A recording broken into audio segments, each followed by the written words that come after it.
But there are people who actually do not want to have anything to do with God because of what they experience with their parents. But one thing that I have grown to realize is that our parents are also human.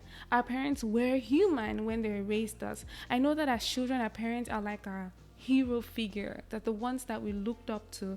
And then when they did some things that they did, we would feel like, oh, I mean, they shouldn't never have done such things. But I just need you to know that they also are people who grew up with baggage.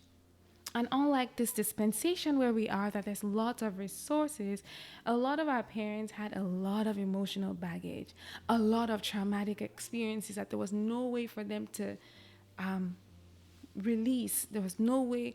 And they found faith as something that gave them hope. And they're like, okay, this is what I want to teach my children. But somehow they always fell back.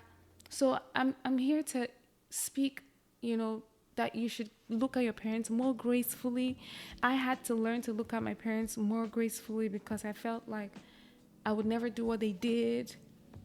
I mean, some of you were hurt by your parents, were abused by your parents, and you'd be like, I would never do such a thing.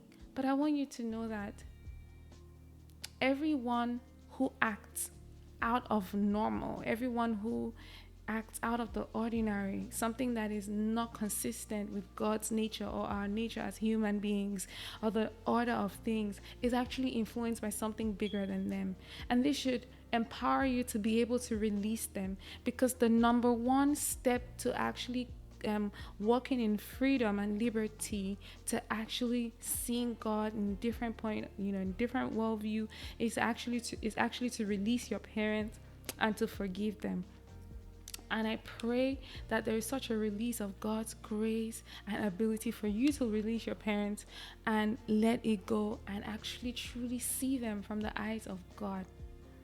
The Bible actually speaks about how Peter going to Jesus, and Jesus was speaking about his death, and he was like, never, you're not going to do that, Lord. He was just being human and being considerate and trying to, speak up for the man Jesus that he loved. And Jesus said to Peter, get thee behind me, Satan. Like, get behind me, Satan.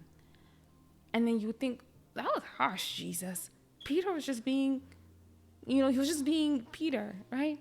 But this points to the fact that while Peter was doing something that was naturally, you would think logically, it was just him being a reasonable servant who would want to protect his boss or his bigger brother or bigger friend, that was him actually yielding to the enemy. We are all very susceptible to be influenced by the enemy. And as much as you don't want to hear that, when people are not fully informed or grounded in the things of God and the way of God, and they don't know that they have to constantly put their bodies and their minds under subjection to the Spirit of God and the leadership of the Spirit, it is most likely that the enemy will influence some other things in your life. Even you can tell that you are not exactly proud of a lot of decisions that you've made in your life. And this is me just speaking grace to our parents, for our parents, to forgive them, to look at them with the eyes of the Lord. That yes, they may not have done well, but even them too need grace to be able to walk through the things that influence the way their orientation, influence the way they express life.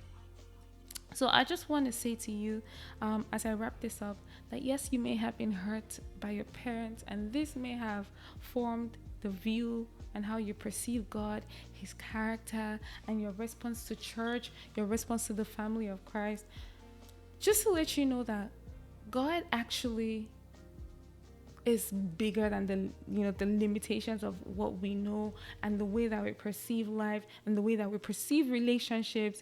The Bible says God is love, and he is love in the true sense of it.